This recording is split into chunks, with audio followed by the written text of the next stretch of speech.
Ayo, yokoso, which means welcome if you're new.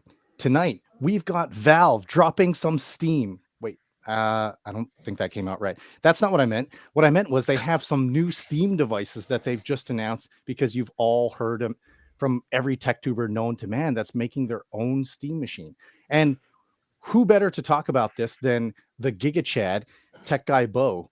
Hello, sir. Hey, here's my Steam machine, and I didn't make it. It came pre-cooked. And yes, I've already done content on it.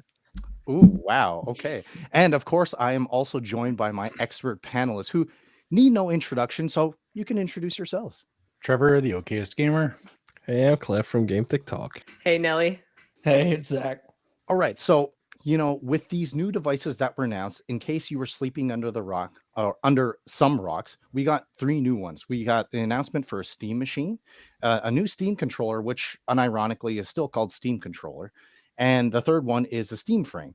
So, I'm going to ask our panelists here and our special guest, of course, what were your first impressions of this announcement? Bo, it doesn't have to be Steam machine related, but do you think this changes anything? Does this change the market at all? So my first response to the Steam machine was, "Oh no." That was the first thing that I thought. Not because I think there's going to be anything wrong with it, but the timing. Oh my God, the timing with the prices and everything going haywire right now. Valve couldn't have picked probably a worse time to do that. But at the same time, it might work for their benefit because we're all watching prices of RAM going up very fast. SSDs are going to be going up. GPUs are going to be going up. So what better time to create a all-in-one kind of just plug-and-play mini PC that's good and really targeted towards everybody? So maybe it's serendipity for Mr. Gabe, or maybe he crashed the market and he's the one getting the Steam machine ready. He's buying up all the RAM. And he's like, let's launch this thing here. It's your only option, boys. So, wow, what a galaxy brain move that would be. Yeah, I mean, you've definitely got a point. I mean, anyone who's shopping around to build a system right now, they can probably see some skyrocketing RAM costs, which from what we've heard so far has 16 gigs of RAM. Is that right? But it's not soldered, so they can replace it as 16 gigs of laptop memory, SODIMM slots, but we don't know if that's going to be like a one stick of 16 or two sticks of 8. This is something of an unknown. But and speaking of unknowns, we also don't know what the cost is either. But let's go to Trevor. What do you think? What was your first impressions of this? Yeah, I don't know. I think it's kind of cool. Like, I know that they had launched the idea of a Steam machine before, and it didn't really take. But I think now, like, we're at a different place. Steam OS is definitely like move things forward for Linux, and yeah, I don't know. I'm excited. Like, I don't know what the price is going to be. I think that's going to be really the key here. If it's going to be, like quite a bit more expensive than a console, then you kind of lose I think who their main target market is going to be. So, yeah, I don't know. I'm cautiously optimistic though. Cautiously optimistic is probably something that we could all be wary of with all these handheld prices and everything. But I got to turn my hands to my Bazite chill, like Steam OS. Like, is this going to make a difference? I believe the October Steam survey had said that 3% of Steam users are Linux users. But what are your impressions? Is this going to change? I mean, at the right price, it absolutely could. I don't know. There's definitely some compromises that are made to it. I don't want to necessarily jump ahead or anything, but I don't want to do one of those moves again. But okay. Speaking in general, yeah. I mean, it has the potential to, absolutely. I mean, as long as price is right, specs are, okay enough. I mean, they have the data that shows that, hey, this is better than, whatever percentage. I didn't have it right in front of me, but, a certain amount of Steam users, like they said it's better than most. So it's going to be at least 50% then, I guess. Yeah. I would think, if you're going to say a word like most. So, yeah, I mean, this definitely could revolutionize the market as long as they play it right. That's, yeah. playing it right is probably the challenging part, especially with lots of people, our guest here included, making builds that are reminiscent of a Steam machine, and talking about the pricing and stuff, which is gonna, of course, be relative, but the performance part of it we can get very close to with what's already available out there, right? But Clef, you're a PC, you're a desktop guy like me too. So Yeah. like, what do you think? Is this GameCube all it's cracked up to be? I mean, I haven't necessarily stuck to the name, but I like it nonetheless. Is it a good idea? 100%. Steam knows exactly what they're doing, and they're going for everybody's throat, as far as I'm concerned. People are shifting, and this is not anything new. The Xbox is basically dead as a console, so to speak, and PlayStation is struggling. They've been saying it over and over and over again. They now have to sell their games on PC, so console players have migrated to PC. It was just that natural transition. And with Steam having synced its teeth in the market with the Steam Deck, I think it's the natural progression into what Bo was saying earlier. Actually, no, I'm sorry, Trevor. They did try it in the past. But that didn't stick at all. And it was completely different because they were having machines built by third parties. Now they're keeping this in house. They have the full control over distribution, over basically everything, and we're already seeing something that we don't see with consoles, even though it's not typically a console said by Gabe himself. It's more along the lines of a PC, just based off of Linux and Steam OS. But at the end of the day, we're able to upgrade RAM. This is not something we see with those types of machines that are designed to be, sitting at the bottom of your TV to run your games. So I think this is just Steam moving in a direction that is cracking a door open into what they have planned for the future, as far as just making sure that people own hardware and are able to play on their storefront. Because if you look at what the competition is doing and moving towards, everything seems to be moving to the cloud. I think Valve knows exactly their audience. They know who they're talking to, and they're bringing a product that will compel to a lot of people, especially console players that are moving to SteamOS and are going to find a very console-like experience at an interesting price point. I'm excited. I don't know that I'll get it, but I'm excited.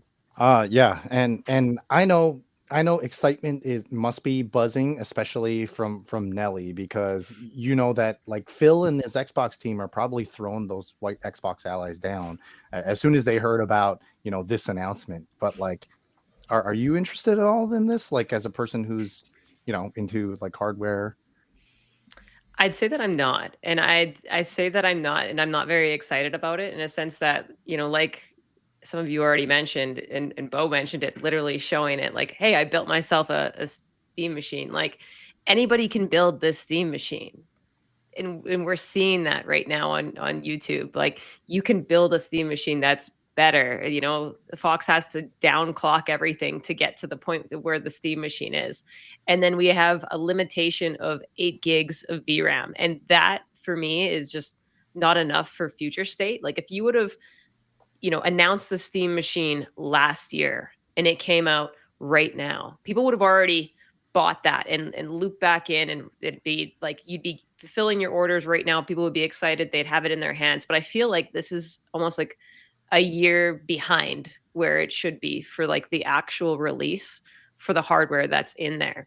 Now, if they would have done, and they could still potentially do this, so it would be awesome if they did, but like an option for you to just have like a GPU section on it to actually put a full graphics card on there. Now that's interesting for me. If you could upgrade like an eGPU, an actual graphics card onto the Steam machine so you could push that thing even further. You could get it further with what you're using for it. You could upgrade the RAM. Like those are things to me that would be more exciting as like a PC player, but I totally understand the market, and this market really isn't my market space. Like I'm at the higher level for PC gaming.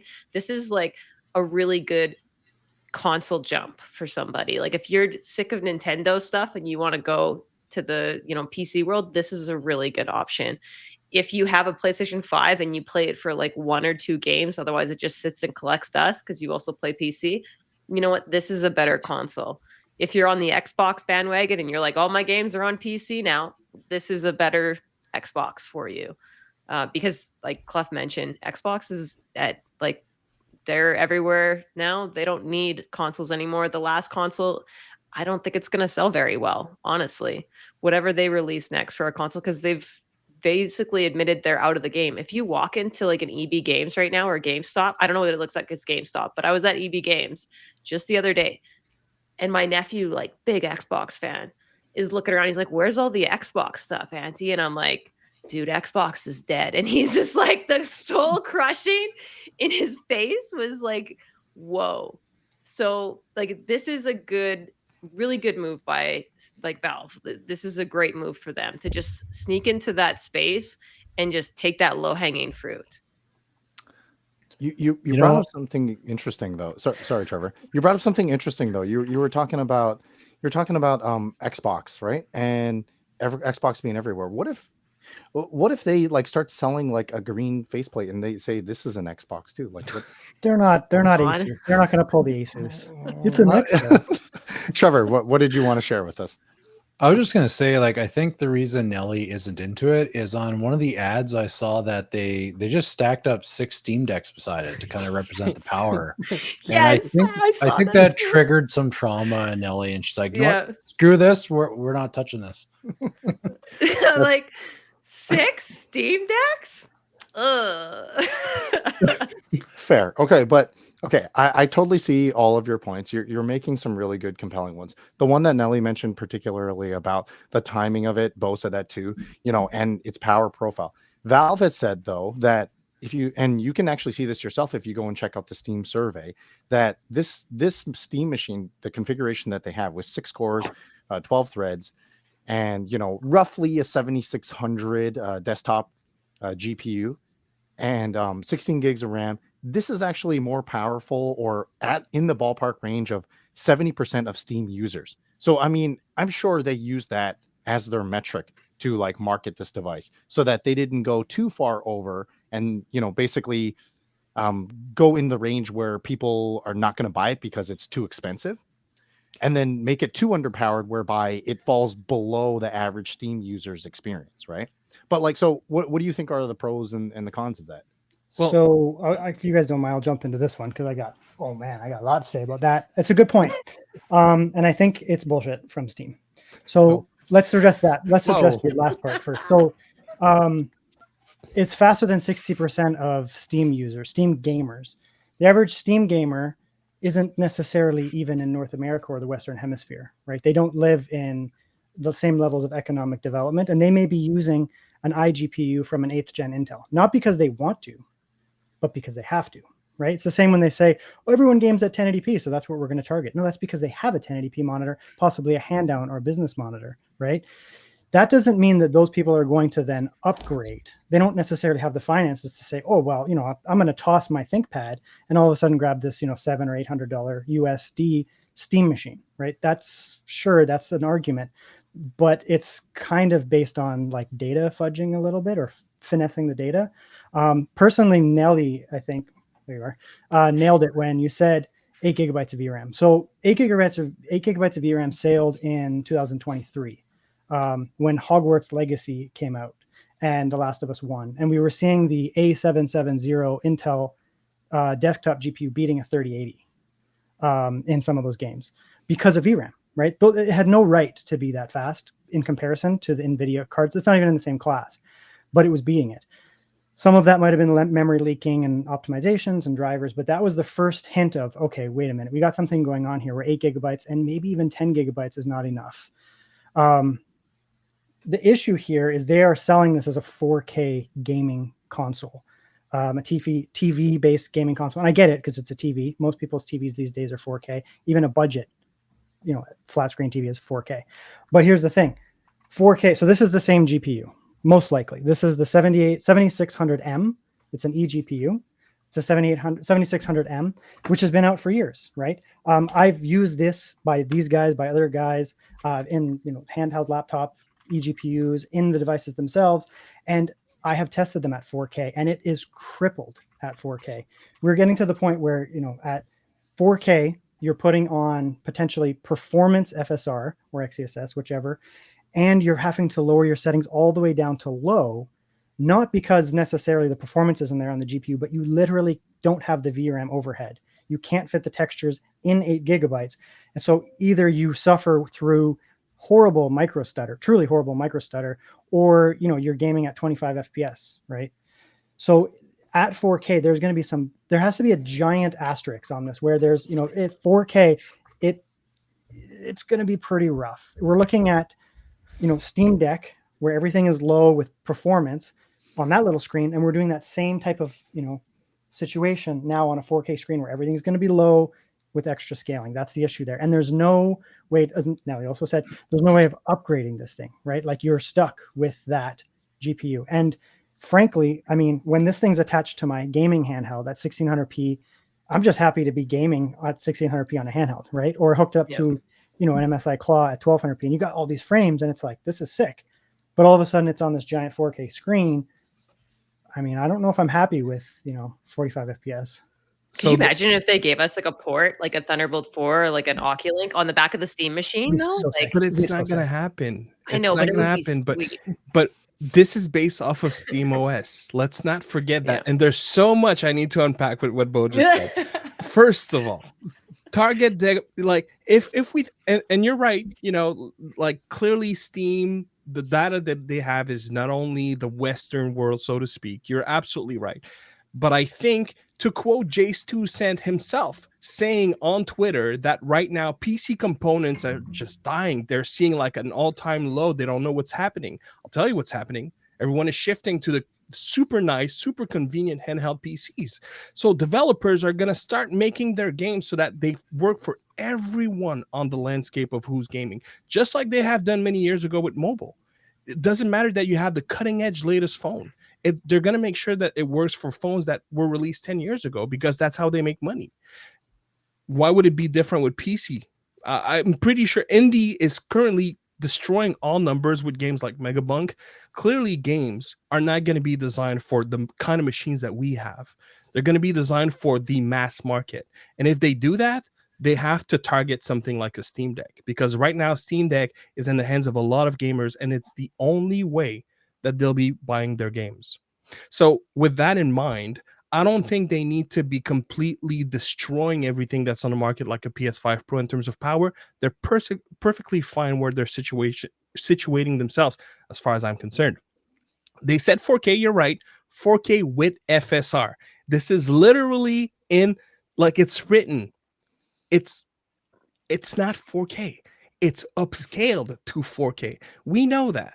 So I don't think they need to target native 4K. And last but not least, 8 gigabytes of VRAM is not the same if you're on Windows versus being on SteamOS and having a translation layer. It just doesn't work the same. And if we're talking about upscaling with FSR, you don't need more than 8 gigabytes of VRAM. I don't think that's going to be an issue. Steam has proved already with Proton that they do such a great job with the translation layer. I don't think it's going to be... You know what? At the end of the day, I trust Valve to know what they're doing. And I feel like if they're releasing that console with those specs, I'm not here to question their decision. I think they tested the games to make sure it's going to run, because if it doesn't, they're not going to sell games. And they have to sell games. That's my... Yep. All right, before this gets like super spicy, I'm gonna hop on, because I agree with both sides here. I'm just trying to be the mediator. I agree with exactly what you all said. Bo in particular, I've been singing this, VRAM is not enough song for a while now too. Indiana Jones, that I always reference, is a perfect example whereby 12 gigabyte VRAM cards like a 3060 can play it, but even much newer 4060, 5060 cards cannot play this because it has 8 gigabytes of VRAM. The only way you're able to play it, and at worse performance, is if you completely tank the textures and you're playing a kind of a blurry mess, and even then you probably have to use some kind of upscale. But at that point, so at this point though, I'm gonna put on my Gabe hat, and I'm gonna say, like, what were their other alternatives short of getting some kind of custom GPU made? As far as I know, with the availability of a dedicated graphics out there, the next closest thing they could have chosen, instead of what we assume as a 7600 or a cut down 7600 would be a 7800M, which has 12 gigs of VRAM. We and as much as we would like to wish and huff that copium or hopium that they were going to give us a 16 gig VRAM card, that was never going to happen. Like, that's not even on the table, because if it was, the system would be well north of $1,000, right? So, I mean, like, did they have other options? And like, how much do you think price is Well, making their so decision for them? how about the other option is what SteamOS is already doing, which is working with a unified memory concept. And so we're thinking of 8 gig VRAM and we're taking it and running with it, but they still have 16 gigabytes of RAM in there. And if it works in a unified fashion, like anything so far with SteamOS does, that means that they can add up to that 8 gig VRAM if needed. Can I jump into that? Yeah, of course. Please. Okay, so now I'm going to play devil's advocate to previous Bo, because I like the Steam machine, but I'm going to be super critical because I want everyone to know about it. They're doing bargain hunting. So Steam is doing bargain hunting, right? Gamer Generation just said, wouldn't it be nice if it had the 7800M? Well, there are no 7800Ms. 7800Ms are like, they don't really exist. They made so few of them. They were actually made for Dell, if I'm not wrong. I could be wrong, but I'm pretty sure they were made for Dell for Alienwares. Then there was some leftovers, and like one ex-player picked them up, threw them in an eGPU. So those are like super rare spare parts. The 7600M, which is in all these little things here, is like AMD made them to be a mass market product for laptops, and it didn't take off because the 4060 came out and it was just generally better. So everyone was like, we're going to go with NVIDIA. So there is a massive quantity of that chip. Probably the CPU is something like an 8840HS, which are also just mass quantities of these. AMD has been refreshing the same CPU for ever. Like, my laptop has one now. It's another refresh. So they're just like going into there, and they're going into the bins and pulling out what's the cheapest they can get, probably bargain hunting with AMD and saying, you know what, give us these, like, give me 1 million of these, or 3 million, or 10 million of these, and give me a discount. And then they're going to build a machine that is hopefully, I think it's going to be reasonably priced, and this is how they're going to get it in there. And I think that's the only way they're doing it. So they are limited by what is available and pricing. And they can't do the unified memory because they have to do discrete, because unified memory GPUs are not powerful enough. And if they are, they're really expensive. So the 8050S and the 8060S from AMD will offer similar performance, 4060 level performance, 7600M level performance, like in the Apex, the 1X Apex, just so you guys know what I'm talking about here. But they're super expensive. Those chips would cost a fortune. So the Steam machine would all of a sudden go from maybe $700 or $600 to $1,500 to $2,000. Yes, then you can jack up the VRAM as needed, but you're buying this chip that's going to give you the same raw performance with, a little bit more VRAM overhead, which is nice. And then you're also competing with the people who are buying these chips for AI and that. So it would become so expensive for the same raw performance just to get that extra VRAM. So they are limited by 8 gigabytes just being what they can buy on the market, essentially. I wanted to just add to that point too. Something that probably isn't factored into that is because this is using SODIMM RAM, which means it's the chips and it's not soldered on. It's going to be slower than something like an APU that we get in our handhelds.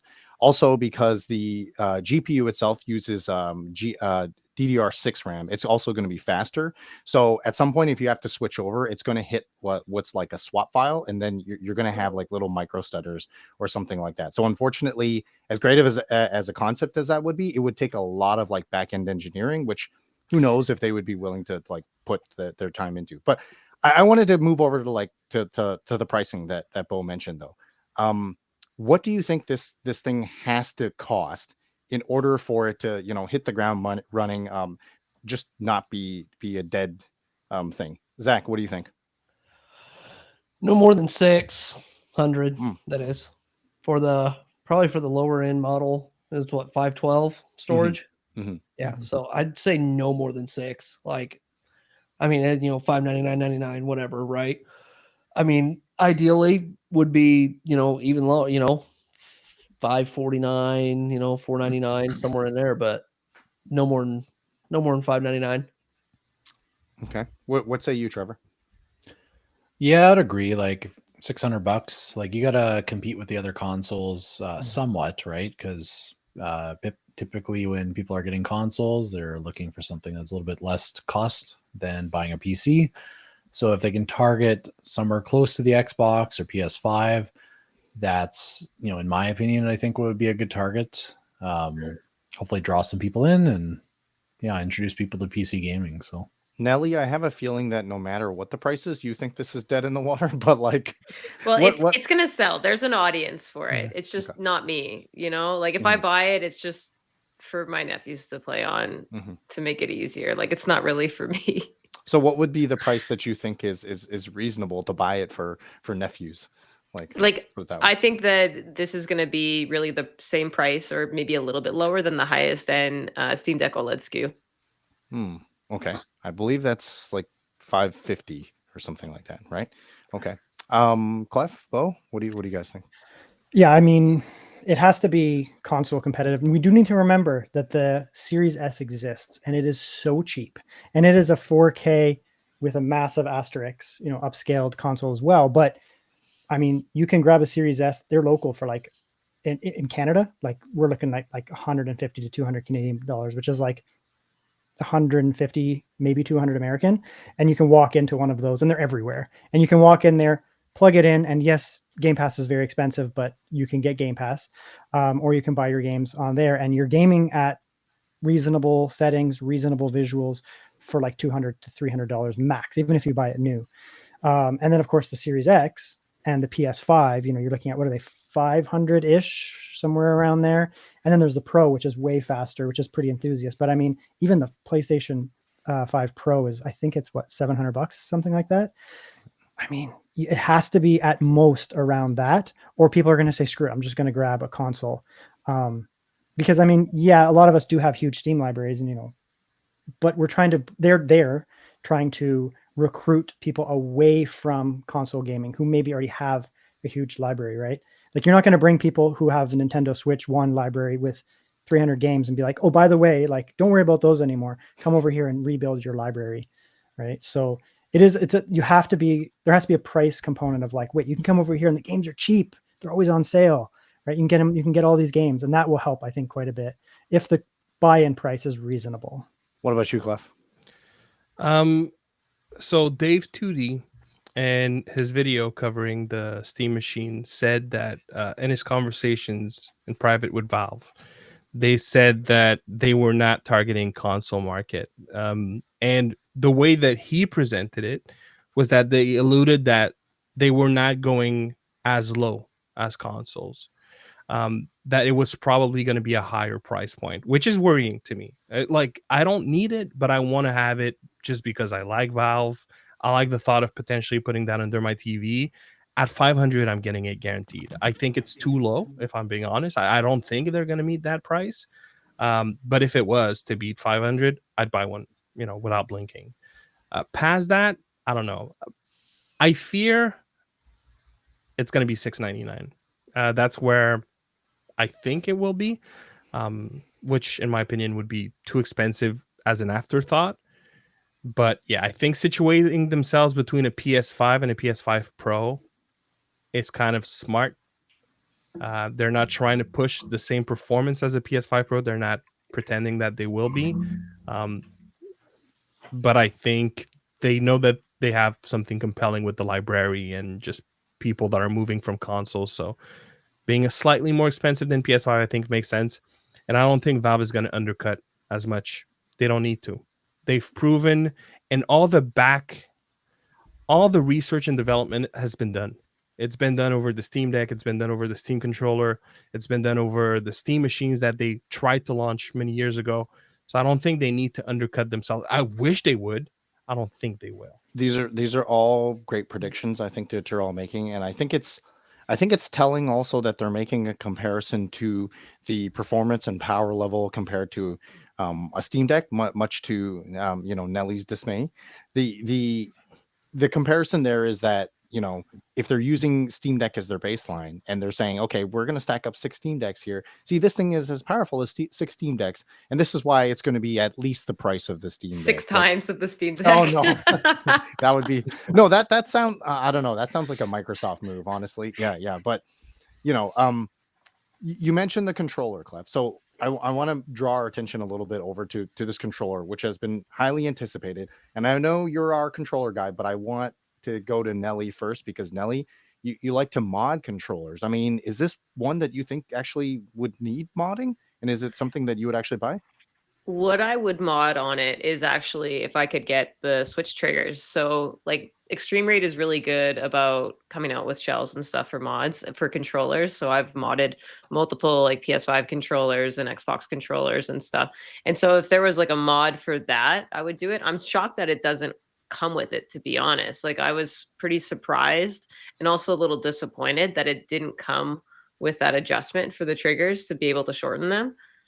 Like, that was the one feature I was fully expecting. I'm like, "Show me the back of that controller," and then I saw it, and I was like, "Ugh, why didn't you put that on there? Like, why couldn't you put that on there or given me an option for that?"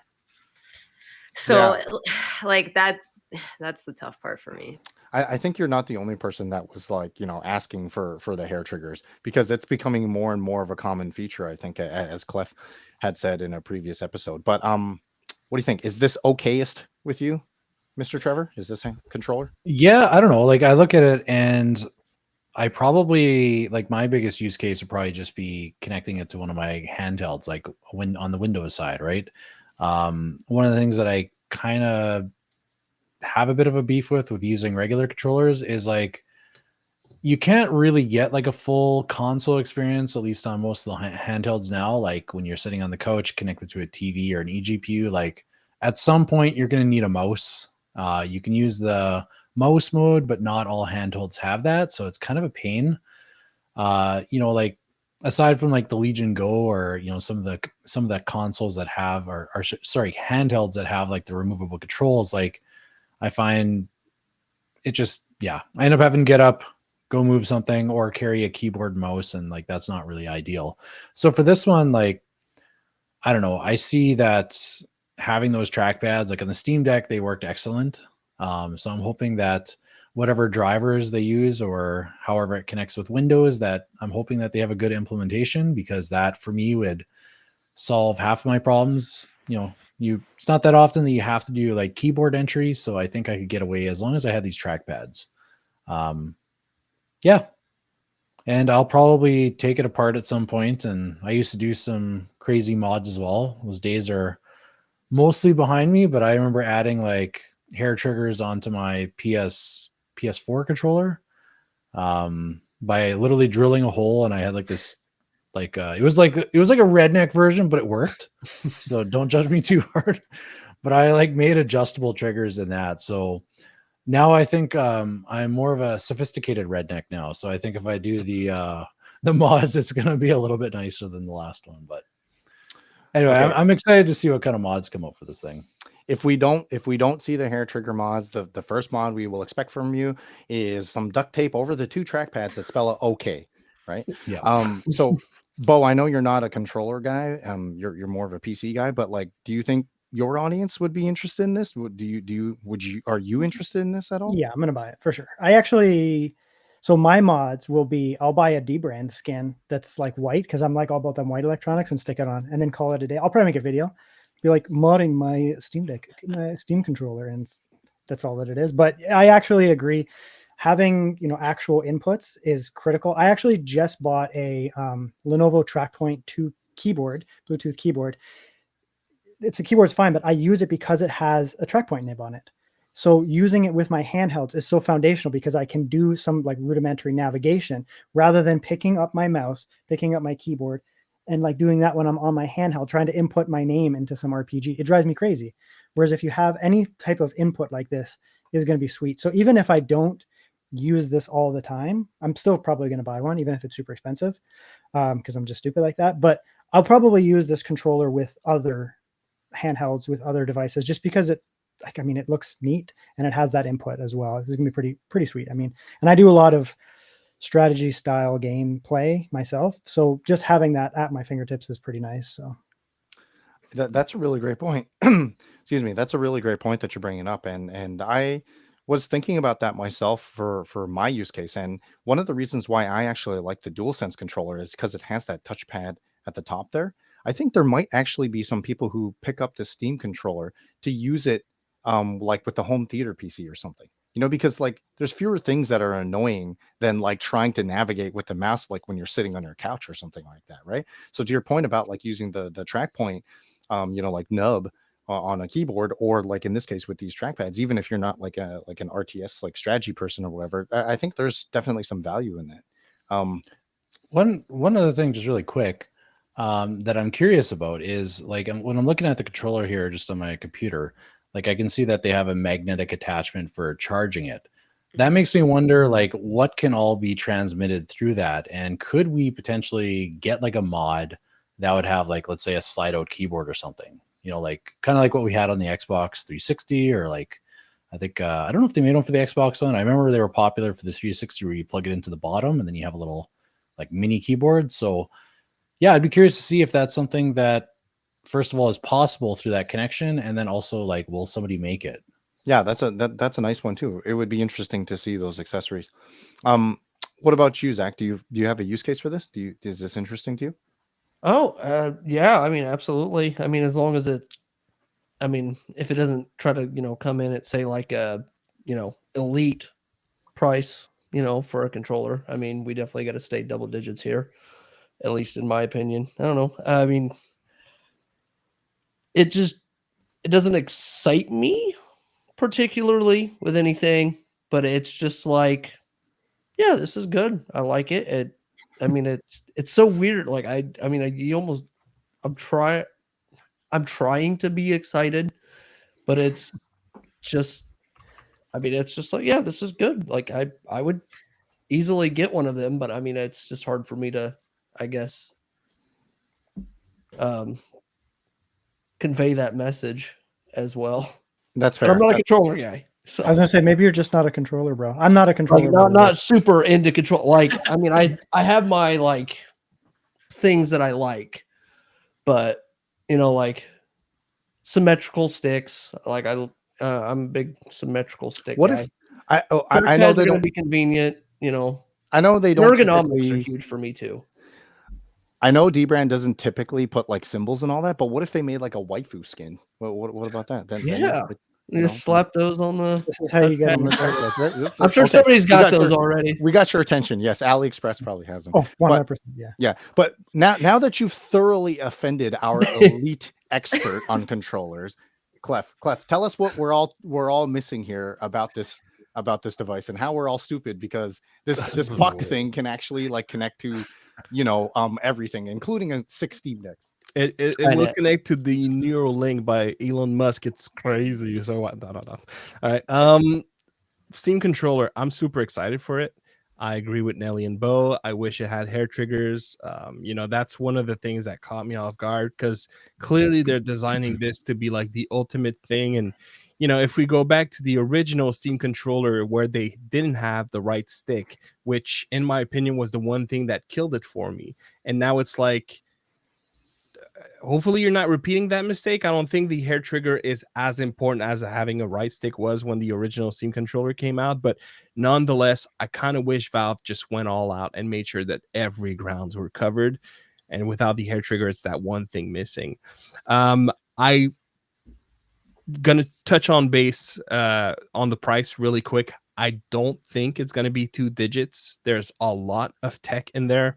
TMR sticks, of course, that doesn't necessarily drive all the price, but then you have capacitive sticks, you have 4 HD rumble motors, you have those new capacitive grip for gyro as well. So there's a lot of tech in that controller. I suspect it's going to be, I would think, anywhere between 120 to 150. I'd love to see it less than that, but I don't think it's going to be double digits. But with all that in mind, I'm super excited for it. I'm super excited. And one of the main reasons is that this is one of the very, very few controllers in existence that will run on Neptune, which is Steam's own controller driver. So you have everything native.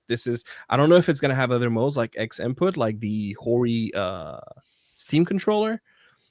Who's to say? But the fact that it runs straight on Neptune, that's another benefit. Like, you have something that is fully integrated into Steam OS and just Steam as an app. So I think that's going to be exciting. And last but not least, we talked about typing. those 2 trackpads on the Steam Deck are low-key some of the best options beyond, of course, having a keyboard or even the gyro on the PS5. I don't know if you guys ever typed with that, the gyro to type on the keyboard. It's actually quite intuitive. But the 2 trackpads, if you use both your thumbs at the same time, it's quite efficient. I haven't used it a whole lot on the Steam Deck, but I've gotten pretty good pretty fast. That's how very natural that it feels, because you have the haptics, right? Every time you go over a letter, it just gives you just that super tiny haptic to let you know that you're moving in the right direction where you're trying to aim. It's quite efficient. So I suspect that it's also going to be good for that. If, for example, you have the Steam hardware under your TV and you're trying to tap on the keyboard, or just your PC connected to your TV and you're sitting on the couch, I think it's going to be efficient for that. And if we look at, if the moment you're running Steam, I don't know if you guys know that, if you're running Steam on your PC, your Windows PC, and you have a dual sense, automatically Steam will take that controller and will give you mouse input. Did you guys know that? So I would suspect that they'll do exactly the same thing with Steam controllers. So that's going to be very efficient for people on Windows, not just people buying the Steam hardware. So the Steam machine, I'm sorry. So I'm super excited. That's for sure day one for me, guaranteed. That's a nice mention about the mouse input, because I was mentioning with like the DualSense, that's why I like to have that little touchpad there. Yep. What Trevor mentioned earlier with our handhelds is, at least some of the handhelds, they do have like a mouse mode where you can navigate using the mouse and moving around with the stick. But I don't know if you all feel this too, but generally when I use that, I find that like the DPI and the sensitivity is just not good enough. So like you're trying to click on something, and then maybe some vibration from when you're actually pressing the trigger or something, and you don't end up clicking the icon, or like I'm just like, this is a stupid amount of frustration that I don't need. And this is why I'm going to use the touchscreen. But oh man, my fat fingers are not clicking the right icon either. Like, just give me the Steam controller. This is my experience anyway, you know. But Clef has given his speculation on price. I mean, even if you're not a controller bro or a controller Chad, like what's the price that will convince you to purchase it? Can I change the question? Yeah. I'd be curious to have everyone say what price would be too high for you not to buy it. 150 is too much for me. 150, 130 is like, it's probably US, really right? nice, and I'll daily US. drive it. Yeah, US. But Yeah, okay. 150 is like, or above that, you're like, oh, that's getting pretty spicy. Yeah, probably like, I don't know, maybe 130 Canadian pesos would be too much, So that's like What is that? $2 American. Yeah, like 250 American. That's like one Costco hot dog and a soda. I was gonna say a Yeah. McDonald's combo. Yeah, Sure. yeah. Well, we already heard from Zach. Zach said it needs to be double digits, so under 99. Yeah. Yeah, I mean, definitely. Like, I mean, at 100, it just feels like too much for me personally. I don't know. Maybe I'm the cheap ass here, but like, I feel like I mean, I would even feel more comfortable at like 80, and after that, that's where I'm thinking about it. Right? Where I'm starting to, maybe I can get away with something else, right?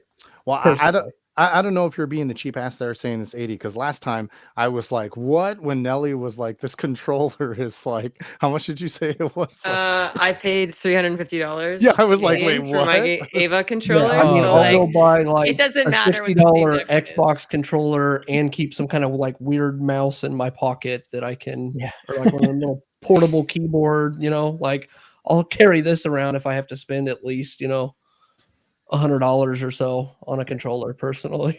I appreciate the frugal gaming. I'm about that too. I think there's that one point was made. It's probably not going to be cheap. Like the Steam machine could be financed by Valve, because everything you buy then will be on the Steam OS. They may not, but they may pull a PS3 and be like, screw it, $200 off. And then you're in my ecosystem, and every penny that you spend that doesn't go to the developers comes to me. So they could finance it, but the controller, like, it's a peripheral. So I feel like they're just going to be like, that's their margin. I agree. That's their margin I agree. SKU right there. yeah. Yep. And like, I'll pay whatever for it. And I don't know if you guys knew this or not, but the dongle actually like connects 4 different controllers with that one dongle. Like you can It's amazing. simultaneously do that. And so like that feature in itself is so convenient, because how much does it suck? Like, oh, I'm going to plug in this dongle, plug in this one. And like, okay, yeah, you take this controller, and like that whole experience just sucks. on and PC. we haven't seen that anywhere else, that puck. It's so brilliant. Like, don't get me wrong, Yeah. I like docks, but that puck, it's magnetic, it's the transmitter, like you mentioned. It's amazing. And by the way, the Steam machine will have it included. It will have a transmitter in the Steam machine as well. Okay, but Regardless of does the it puck. come with the controller? The Steam machine doesn't come with the controller, right? Like I don't you think have that's to been buy I that confirmed. doubt, I separately. doubt they're. Yeah, They'll that's probably have different Yeah. tiers, and you can probably buy it. But I doubt that the base model would Yeah. come with the controller. I doubt Maybe it like a too. discount package if you bundle Yeah. them That together would or be nice. something. That would be Which nice. would be nice for sure, and add a couple more for X amount of like that would be a great thing for them to do. Like Yeah. get all 4 controllers right now for X amount. You're like, oh, okay, $2,000 later. Wow. Yeah.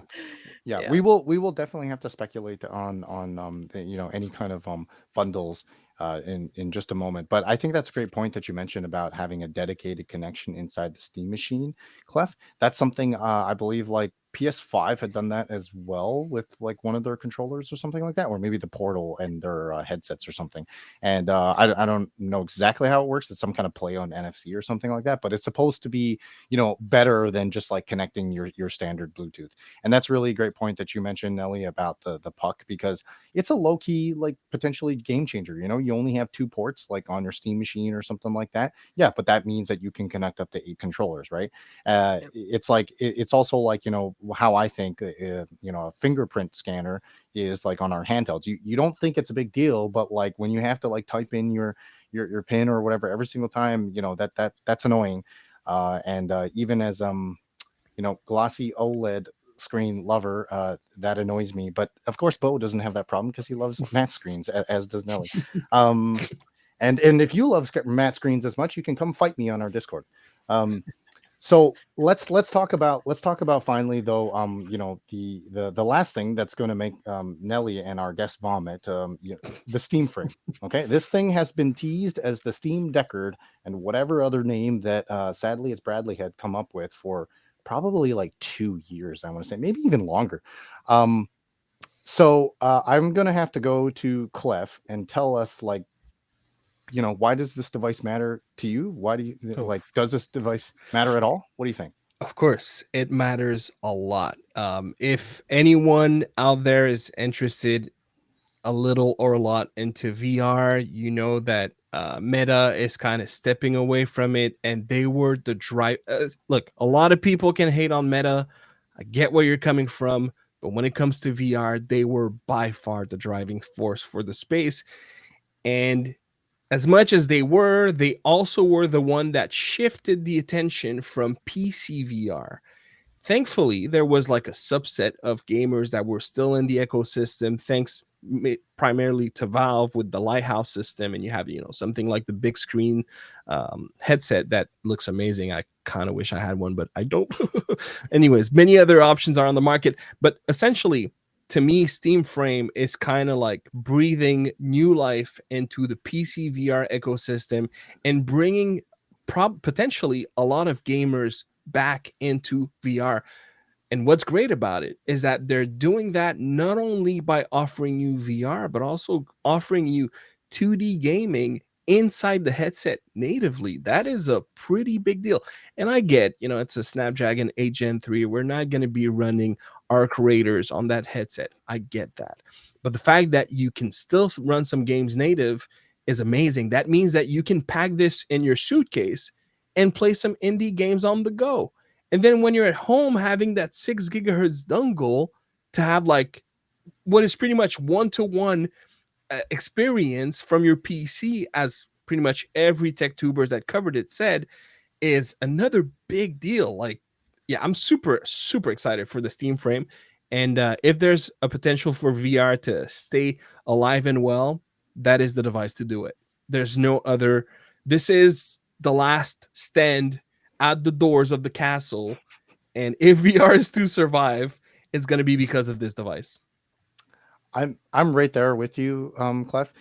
Shameless self shill. If anybody wants to check out my channel, you can see that I've. It's been a little while since I made some VR content, but as Clef had said, Meta was the one kind of towing the line. You can see from like the Steam recent Steam surveys that I think it's 60 or some odd % of Steam users that use a VR headset. So Steam VR users are MetaQuest users. And I'm sure that Valve has looked at that metric and thought, it's been about 6 years since we released the Valve Index. Like, we're literally just losing business at this point for this use case. And I think the big game changer, two of them actually, is actually this device when we compare to the controller and the Steam machine. There's so much like newish kind of technologies that are packed into this thing and so much potential for it. The biggest one I think that opens up the doors is the one that Clef just mentioned about 2D gaming, in this big screens. So like if you've ever used those XR glasses, this is going to be, a somewhat similar experience with a slightly larger headset. You're not going to get the nice punchy colors and stuff from like, the Vitures or like the X Reels, but you are going to get this truly massive screen in front of you, right? Like you're imagining you're sitting in front of like a 200-inch screen. To Clef's point, I think that there's going to be some limitations because it is running Android.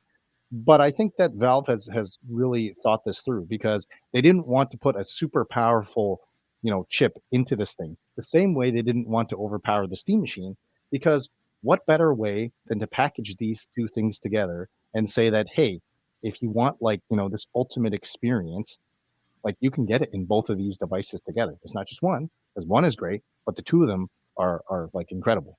But like, I don't know, Trevor, am I overhyping this? Am I overselling this? Should Valve just give me a job? I think so. Yeah. Then you can get us some review samples. Oh, there we go. Come on, Gabe. Yeah. Yeah. I don't know.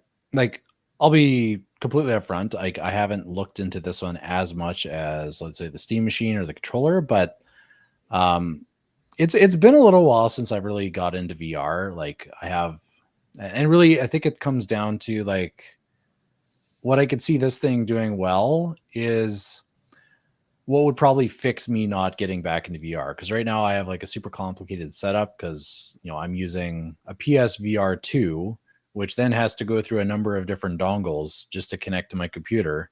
And then it's great once you've done all that, but I don't want to do that. Like I'm lazy. I just want to like grab the headset and just get into the game, which is where I see that this would probably be like a little bit more accessible for that. Like I could see myself picking it up. I'm actually just looking at some of the ads on my computer here, and like I hope I'm as happy as these people as they're sitting outside on their deck instead of looking at the beautiful sunset. They're watching a screen. But yeah, I think just really that ease of use is what would probably do it for me. And I do see that I think they intentionally bundled all these things in the same announcement because I could imagine you have your Steam machine, and if you want to stream to this, they probably have some kind of I would say like I'm guessing here, but like a more solid connection through that transmitter that you have a little bit less latency. At least that's what I would hope. Yeah, so that's my, without having looked into it too much, thoughts on it. I think it looks cool, and depending on the price, we'll see. Maybe I'll take a look at it. Yeah, you're absolutely right on point with the transmitter. The Valve has said that this is a dedicated Wi-Fi 7, I believe, connection between the headset and that transmitter, which is actually something that no VR headset currently in the market actually has. So in addition to the Wi-Fi transmitters in the Steam frame, which will connect to your home network, it's supposed to have that dedicated connection through that transmitter too, which I think a lot of VR enthusiasts are very excited about, because that means that they'll be able to transmit their game with lower latency and presumably higher fidelity. But I'm going to turn now to someone who has been very vocal about not liking 3D and not liking and like immediately vomiting if they have to experience this because of motion sickness, but also has like fixed like a large number of Quest 3s if I understand. So like, Nelly, does the 2D thing like interest you at all, or are you just like, no, I'm out, bye, Gabe? Like, it's nice that it has the anchor feature, but I have that with my XR glasses, and I don't have to be confined into this space like that. Like I can have the micro OLEDs, which these are not micro OLEDs. These are micro LCDs, or like little LCD displays inside there. But I have my XR glasses, the extra ones, to be able to anchor and, play games and stuff off of. I don't prefer gaming that way though. Like I would rather be gaming on the screen and just like, if I'm outside, to actually have the sun on my face. while I'm playing on a console instead of, you know, having the full goggles and then pulling that off. And then everyone's like, what's with that tan you have going on? And I'm like,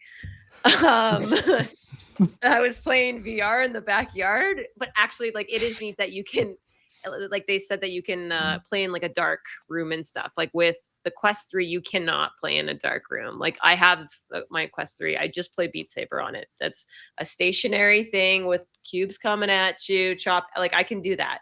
But if you, you know, start getting a little bit crazier where you have to move around and stuff, even like Just Dance on VR is like really pushing the limits for me of like what I can withstand without wanting to throw up. When they have backgrounds that are moving around and then you have to dance with it too, I'm like, oh boy, No. like No. I'm gonna sit down. I'm just gonna sit down for a bit because otherwise it's gonna ruin me for like a while.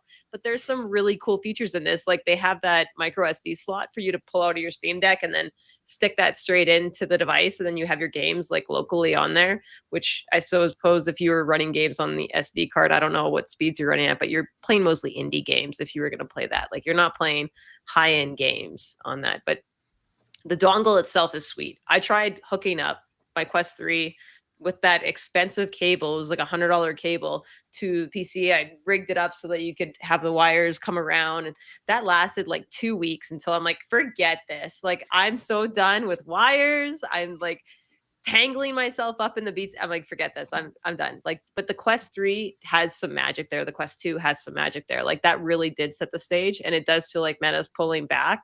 So to have Valve really step into that space now and take it over is a really great thing, I think, for VR and for 2D and, you know, that whole space. Like I think this is a really good piece of tech that's coming out for these kind of consumers and, you know, people who are still wired into their Valve Index and, you know, the life to have, you know, no wires. Boy, it's going to change their lives. Speaking of changing lives, we are gonna convert your audience just yet, Nelly. They are gonna be they're gonna be, you know, VR or like flat screen game. This is what the VR people call it. They call it flat gaming. They're gonna be flat gamers in the frame. Just you wait. But I know Mr. Bo isn't really convinced yet just either, but he also hasn't really been big on VR himself, right? So is this a nothing burger to you? Well, okay. I actually was going to say something, but so I have a lot of community people who are into VR, and it's like they're like, oh, it's $5,000, and then they explain all this stuff to me. And Nelly was talking about the wires, and I live in wire hell, and there's all this stuff. And I think there was a few really good points here brought up, and the biggest one was Meta made the first like real concentrated effort of bringing VR to the mainstream, like to me.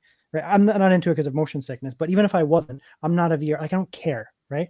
But they're like, but maybe you should care, right? So if anybody is going to do it, as crazy as it sounds, it probably is Valve, because like how many people just use Steam because it's easy? How many people buy handheld whatever brand and then go back to the Steam Deck because it's like, no, man, it's just easy, right? Like I just turn it on and it does what I want. How many people play the Nintendo Switch, not necessarily for exclusives, but because it's easy, right? So bringing people like me, I haven't researched this. It's way over my head. I understand the fundamentals of it, but if it was ever going to appeal to someone like me, sans motion sickness, it would be this, where it's like, okay, this seems like something that maybe I could just, you know, if I was a kid or an adult, whatever, be like, let's just grab this, let's give it a try. And I'm sure that Valve will deliver some type of streamlined experience specifically designed for the user, even if it's not the best tech, right? It will work, and it will be something that is relatively easy to use. And so even people like me, who's like, people keep telling me, oh man, you'll get over the motion sickness. You'll get over it, which is, that's lies. It That's gets so worse. lies. It It's does lies. get worse. It Like gets so worse. much worse. Do I need to be vomiting all day, Yeah. every day? And then like, it's going to get better. You have to go through the punishment of, yeah. Like, look at this guy over here on the center panel. I had a 3DS, and like even the 3DS rocked me. Yeah, Like, you got to shut that off. Exactly. But I mean, thank you, Bo. Thank you. I could see myself dabbling with it and then being like just hucking it. Like I tried the Legion, whatever you want to call those things, and I got motion sick, and I gave it a try, and I was like, I see the appeal, but I mean, because it was plug and play. It was plug and play, right? So if that is plug and play, I can see people giving it a try. I do suspect that there'll be a lot more people walking outside with like chronic motion sick, like hangovers, because they tried the Steam. They're just like, oh. So we're all going to be zombies, not because of we're glued to our phones and all that and the AI. It's going to be because of the VR hangover. It's going to be the new pandemic. Listen, man. all you need to convince you is take a look at this. How happy this lady is! Like She does look just happy. chilling on her backyard, not looking at anything except for this. There's a giant bear behind her that just hopped the fence. She has moments before the tragedy, but she dies playing. I don't know what this is, Hades. Well, or look at how something. happy she is. She went. Well, She went Hades, happy. it's the only game that is 4K 60. There you go. Yeah. You know, I could be convinced for some HD 2D remasters, though. I mean, slower movements, that would be pretty sick. I don't know. Someone get me like a Steam gift card and hook me up with Dragon Quest 1, 2, and one of these as well. And we'll give it a try. Am I the only one that thinks like that clear one that they showed is way cooler? Like if they had the clear one as an option to buy, like have you seen like the prototype version or whatever? Like if it was still blacked out on the inside, but you had the clear plate, oh, that looks so much cooler than what like this That's like gonna be space visor. that's gonna be that's gonna be the frame limited edition It's gotta be for next It's gotta Christmas. be. You know they're gonna do that. Like But it looks okay, so cool. so I see that I'm gonna have to do some convincing. But before I do the convincing, I want to ask Mr. Turn, who both Mr. Turn and I have actually spoken about this very topic before on another podcast, our friends podcast, the Save State podcast, which if you haven't seen before, go and check the links in the description below. Zach, are you convinced now? Because I feel like I had to twist your arm last time we talked about it. I mean, I definitely have more hype for this now than when I did, when it was known as the Deckard. I was just like, I'd read news about it, like, whatever. It's a VR. Let's just move on. And then, yeah, obviously we've had a couple conversations about it, on the Discord. I hopped in that podcast for a minute just to hear you shill it. But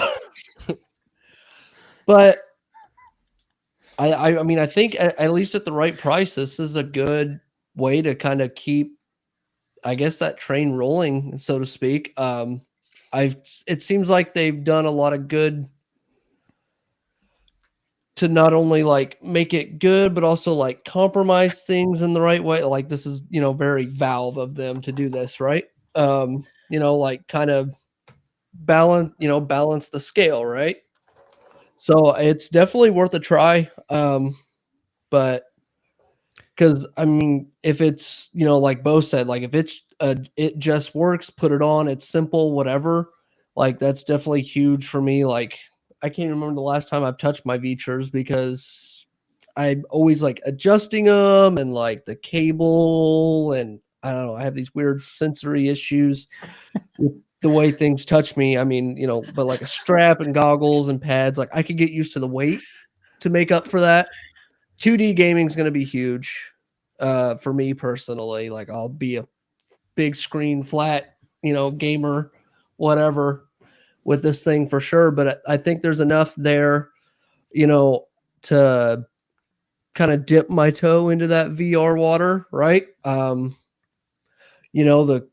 cableless and, it's got that foveated streaming or whatever, that will hopefully make it more like a, maybe that does make it more comfortable for me to use somehow, right? Maybe that was like the missing piece. It's like that band movie or whatever that's got J. Jonah Jameson, the actual actor. I can't think of his name right now, but he's like, that was the thing. Like this is somehow the thing, that actually makes it work for me personally. So, I mean, I'm certainly intrigued by it way more so now than I have been in the past. Okay, we're turning you a little bit here, and not just with our hands. I'm also gonna point this out to the audience. I just realized that I made a huge mistake. You can insert your Arrested Development memes here. I didn't realize I added. We got the motion sick panel down here at the bottom. Like I didn't even. That was completely unintentional, friends. We're gonna sell you yet. The headsets I got back there, right up there, and the headset over here, and this headset here on my desk. I'm gonna slap a Valve sticker on all of them. if you guys are somehow watching this and you make this work for my friends here who are motion sick. Zach, you were mentioning, foveated streaming. For the uninitiated, this is where they basically focus all of the bits, all the resolution, all that nice crisp image into the middle, because this is actually how our eyes work. And then on the edges of our eyes, it's kind of like blurry, lower resolution and stuff. Okay.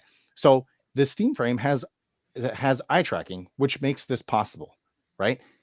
I've not seen anybody else talk about this, but I think that because they're able to add this kind of foveated streaming to any game, it doesn't require any kind of buy-in, developer buy-in. They have said that like this is at an operating system level that they can get this to work. I'm fairly confident that they could also make the outer rings, that lower resolution area, just black or like a dark gray or something, basically turning it off.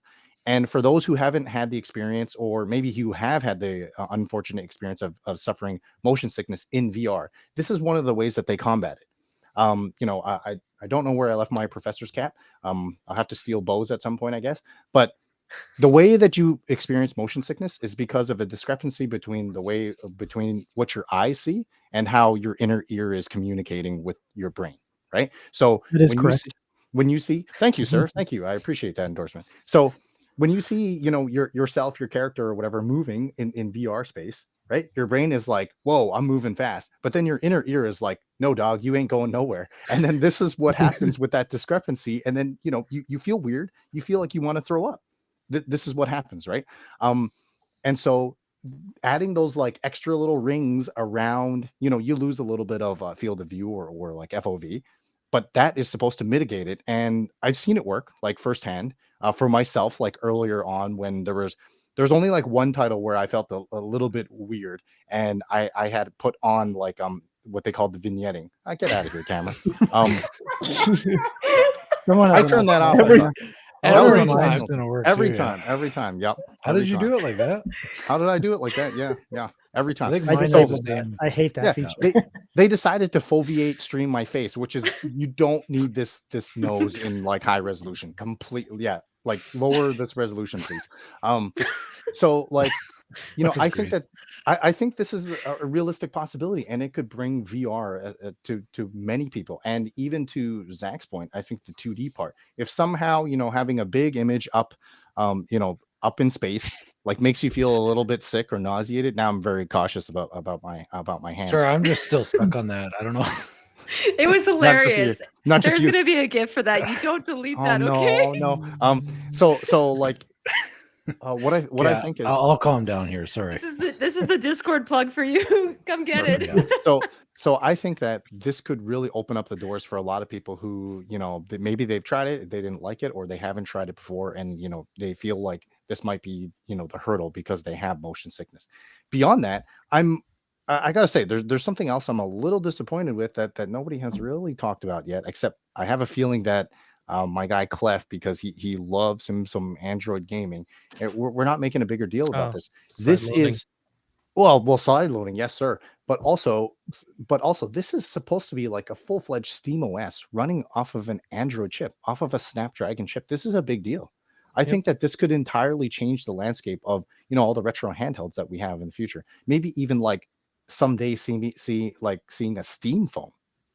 Right, like this is, I'm not going to go to the lengths to say that we already have a Steam Deck 2, like our buddy Joe would say, but yeah, maybe Steam Deck 2 actually, or Steam Deck 3 or whatever, actually runs a Qualcomm Snapdragon chip. That's actually a big deal, So, what's your thoughts on that, Clef? Well, I think that is so far off to even think about for me personally.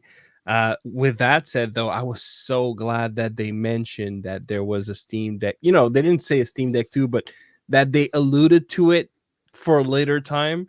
But, I would hope that when that day comes, that at the very least we'll have multiple SKUs.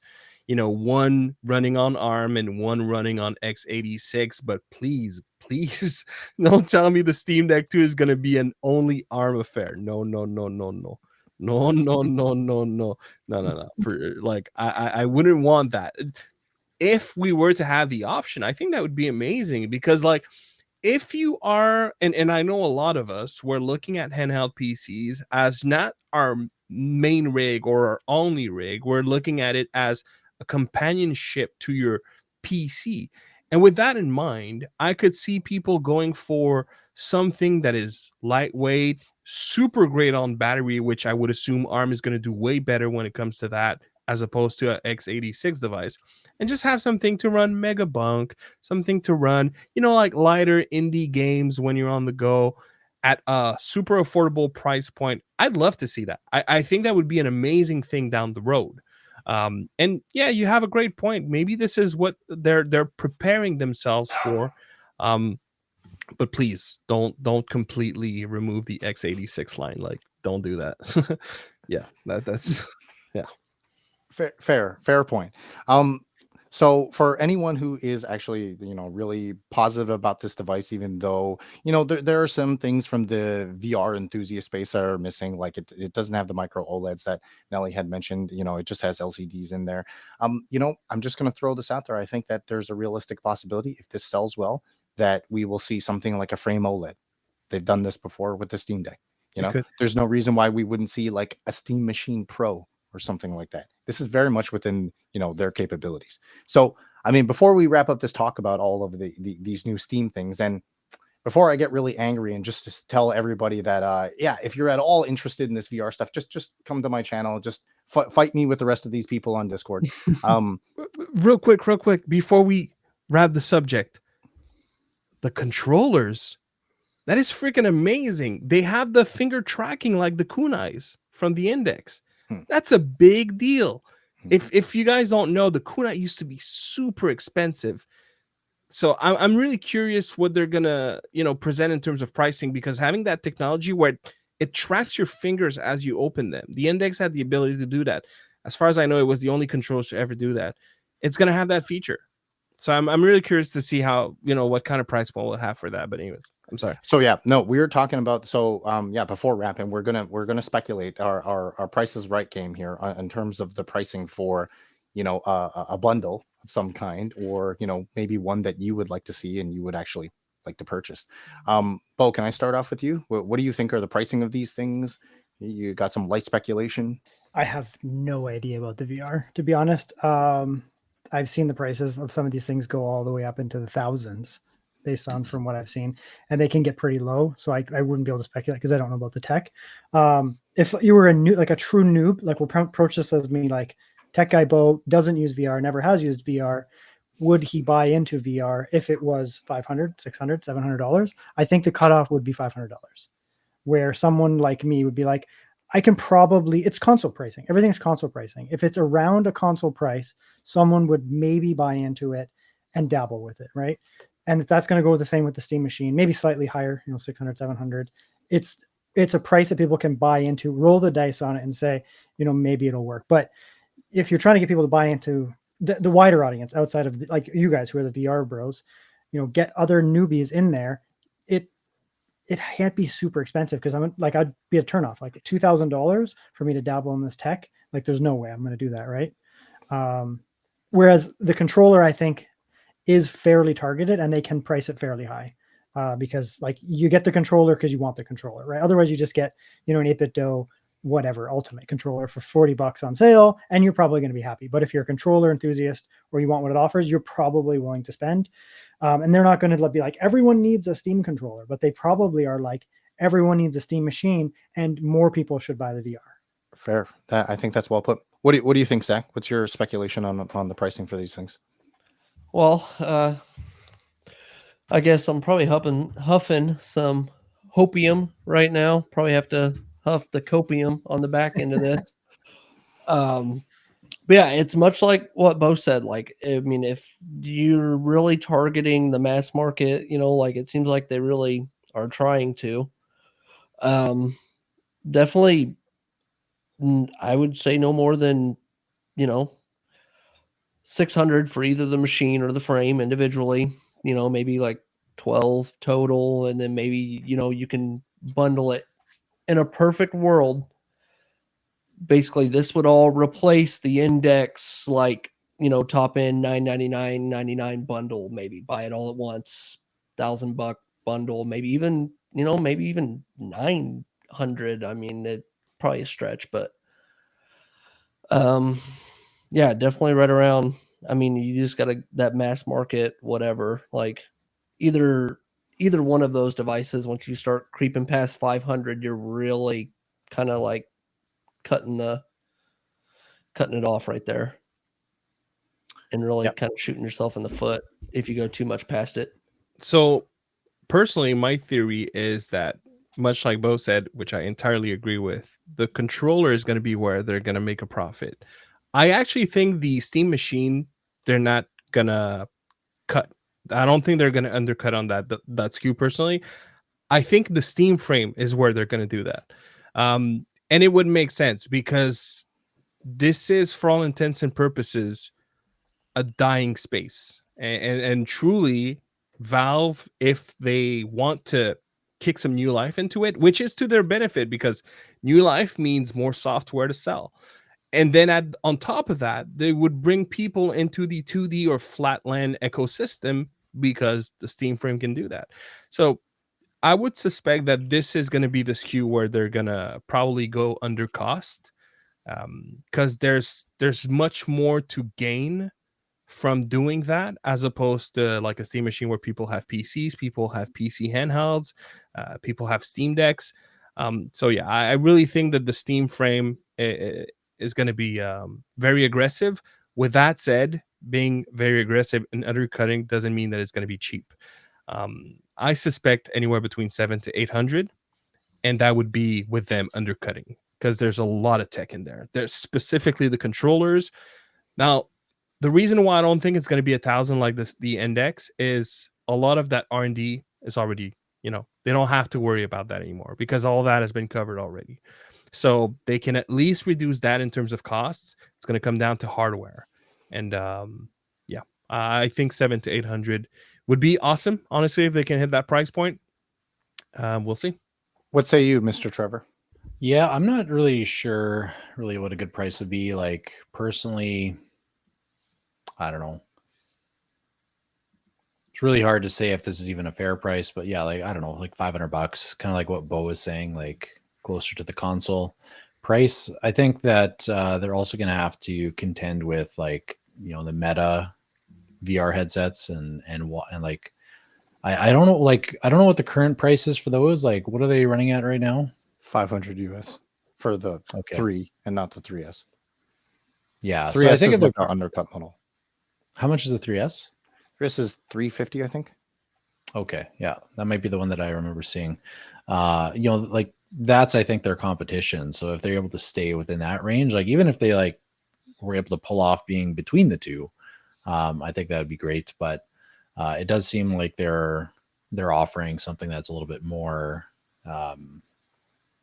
like it's offering more as far as features. So yeah, I don't think they could stray too far from that though. Yeah, fair. I'm gonna throw my hat in there, just because I'm so enthused about these, even though it's not showing in my face. I just don't want it to zoom in on my face again. I think the Steam machine, personally, I think it's probably gonna, like, the 512 gigabyte SKU is probably gonna be close to like $600 maybe, and then the 2 terabyte SKU probably closer to like $800 or something like that. Steam frame, I'm in agreement with Clef. I think there's a lot of technology there, and they while they may want to go like lower, they can't. So they'll undercut it as much as they can, and even though they're selling it as a loss, it's still going to come in probably $600-700. That said, I do think there's a realistic possibility that they try to get people all in because of what Bo said. Them announcing all these things at once, which is so like I wouldn't be surprised if it was like a $1,300 bundle for all three of these things, right? Because if you look at the individual pricing, you're like, well, $700 for this VR, do I want this? And then $600 for this, and then like $150, do I want this? Oh no, but if I buy all three, then I save like this amount. Like, you'll do these kind of mental gymnastics when it's something that you want, or you think you can be convinced of what you want, right? The more you buy, the more you save. Yep. they've alluded to like discounting, like almost like not discounting, but like using LCD panels because they're less expensive, like Mhm. using things that are less expensive, having the panel, like the front cover can come off, and down the road they're looking to have upgraded options. The back part, you can have an upgraded battery. So they're kind of playing it like this is going to be a reasonable price point, and you can upgrade for higher features later. Like that feels like how it was presented for this device. I Yeah. could also see them offer the headset without the controllers. If Yeah, like you're potentially. trying to just target, 2D gaming off of the headset, why not do it with a Steam controller or an Xbox controller, and you just have that solo experience in the headset? Because I think those controllers probably could drive like $200 in cost, easy. They were super expensive. Hmm. So Yeah, yeah. fair. Is that, I mean, as a person that knows the cost of Quests, even though you're not big on I guess vomiting all the time, like Nelly, is that what you think they're gonna price it fairly? Yeah, I think that they're gonna price it fairly. Like I spent a lot. I have the expensive Quest 3 because, like I said, I play Beat Saber, but I also fix a lot of them. So I have multiple headsets and stuff here, and you need to be in that range, like to compete. But it is also nice that they are stepping in to kind of take over that space because, like my nephews, that's the first thing they want to do when they come here is play VR. That's like number one. They want to go play VR. They want to sit in there forever. So like as much as it may not like necessarily cater to us like as an audience, the younger generation is like super into this if they can get their hands on it. And I think that that's a pretty big deal. But parents are going to want to spend an insane amount of money to get their kids into VR. That's why the meta is so good, like from that standpoint. So this is a really good stepping stone for as those kids get a little bit older, they want to get something that's a little more higher end. Like this is a really good stepping stone for that. But I think it's going to be around the same price point, if not like just a little bit higher than what that is, because there is that really good technology, and that wireless feature to the computer to be able to stream that way is huge. That's huge. Yeah, well said. I don't think well, I mean, I don't know any parents who want to spend $1,000 to have their kids play VR chat or gorilla tag.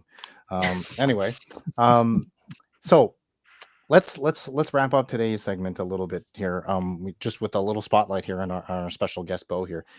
For anyone who has had the misfortune of not knowing, Tech Guy Bo, you mostly review laptops, but you've been known also to do some handheld reviews too. A couple of which were kind of spicy. Not gonna lie. I mean, the kind that our audience I think likes too. So what do you think is like one piece of advice you could give to like potential buyers of a laptop or a handheld? Well, it's okay. So I just put out a review today that was, spicy. And I've been fighting in the comments for the past few hours, probably to my detriment. But the biggest thing when it comes to, from my opinion, laptops and handhelds is you have to be very careful about marketing, online, like kind of tribalism, that kind of stuff. Because it's very easy to get gaslit and pushed into a product that doesn't suit your needs because other people bought it, right? You see a lot of that online where it's like brand X is good, brand X is bad, product X is good, product X is bad. And it's very easy to buy something that isn't suitable for you, overspend, underspend. So I think people need to do a little bit of a service to themselves, take a little bit of time, measured approach, get outside of their average, YouTube top three large mega channels who maybe cover things in a positive light. Go watch Gamers Generation. I mean, fight about OLEDs versus IPS, like this kind of stuff, because it matters, right? Like you're gonna go out there. I did a this is kind of off topic, but I did a Mac 13-inch versus 15-inch review, and the only thing I focused on was ergonomics. That's it, because no one else was covering it, right? Because that's what matters to a lot of people. Which size do I want? When you're going to go out there and you're going to buy an OLED and an IPS, then everyone tells you to buy an OLED or everyone tells you to buy an IPS or whatever. Maybe that's not good for you. So I think people should take a little bit of time, do a little bit of research, get outside their circle, and try to expand their understanding of what they're buying and why they're buying it, rather than getting into the hype. Sage advice. I mean, anyone got anything way to like top that? I mean, if you're gonna buy a Steam machine or a handheld or a laptop, anyone got some advice of their own? No, okay, that's it. Absolute chat over here. It's kind of hard to follow that. Although at the same time, everyone buy a Steam machine. Mr. Newell, send me that, the VR, maybe 5 units, so I can scalp them. I'm good. I just hate on Asus, but Valve all day, bro, all day. Mr. Newell, don't send me anything, but invite me to the yacht. Yes, Yeah, please. yeah, that's the new Yes, super yes, yacht he bought yesterday yes, or whatever. yes. Yeah. Yeah. I think Trevor wanted to say something, but he's having technical difficulties. No, I was just having a chat He's with just myself. shocked by the things that Oh. I say. Oh, okay. I was a little bit insecure about my door there because I had to slip out, and I know you guys would hear the squeaking. So yeah, I mean, you're the okayest gamer. You're not the okayest construction worker, so we'll have to forgive you there. You know, we'll have to give you that one. Yeah, I mean, it's been wonderful having you on, Bo, for our first guest. And if you want to speak with Bo, he's on our Discord as he mentioned, fighting with me all the time about the display. So if you want to catch him and you don't want to miss him, you can see him on more than just his channel. He comes and hangs out, and he gives us some deals that we wish we didn't see because our wallets are already on fire. And with that, everyone, we'll catch you in the next one. all right. I think he's frozen. I think That's even I think he's better. genuinely frozen. Yeah, well, like He is the frozen. moment you started the recording, Yeah. you guys hear me, right? Yeah. Yes. The moment you started the recording, it started the whole upload process, Yeah, and something went haywire. I know what it is, No, man. His I know face what it is is. so good. No, I know what You, it you is. know what we should. Sorry, you know what we should do is this is perfect. We got hands turned frozen. That could be our like. Whenever there's like a reaction that we need, we'll just zoom into that, like that frozen shot. I know what it Technical is. difficulties with that little song going and just his face frozen right there. I know what it is. I know what it is now. Yep. It's because it's been any kind of stutters or anything like that. But there shouldn't have been any stutters in the first place. Clef, tell the man what CPU you're running. 9800 X3D. I mean, as a gamer, Yeah, I'm a gamer. I don't edit on this machine. I don't do productivity on this. Well, type text. But yeah, no. Productivity is on. I know. Like if I was doing productivity, if I was editing, I would go Intel. if you were Mega Chad, you would get a 9950 X3D. Then you can flex That's on true. everybody. No, Like, but I flex so hard that I have a 9950 X3D, and it's not even in a machine. I just leave it on my nightstand. what I'm yeah, but I don't think he can flex at all, Bo, because he's the one like stuttering and his video spazzing out despite having a 9800 X3D. That's what I'm trying to say. So that's The 3D cache doesn't help with live stream. no, it doesn't. No, it doesn't. Hmm. I'm just saying it's kind of embarrassing because I know Wow. I'm like 99% confident that Trevor does not have a CPU more powerful than that. What are you streaming off of right now, Trevor? Me, I have my G1 right now. See. I upgraded, man- so Well, no, see, this man has an APU. What is your excuse, sir? Like what is your excuse? Yeah, and you have the crispest image of all of us. It's actually like an 8K. That's the secret of the G1 that we now slept on when we were like, Yeah. it's all right. Yeah. Yeah. I was like, wow, this is a shit keyboard, but the camera is amazing. Right? Like, no. imagine trying to hold that thing up and just. I'm gonna disconnect it if I move it around. Guys, I may have made a huge mistake when I reviewed that. I didn't talk about its blogging potential. Or like That's what it was Yeah. designed for. We just didn't know Oh that. my god! Oh my god! Wow! I feel like an idiot. Oh, well, you learn something new every day. Mhm. Yeah, I don't know what that is though, Clef. It sounds like you got some like McAfee crypto mining software on there or something. I am due for a format, but I keep procrastinating. So yeah, there's that. There's definitely that. Oh man. Okay, I think we're all good though, right? Feeds are all good. It seems Everyone like looks it. smooth. Okay, so we shouldn't need. Oh, excuse me. We shouldn't need to. I don't need another GIF from Nelly for Yeah, that. just like So like we. I lost my train of thought.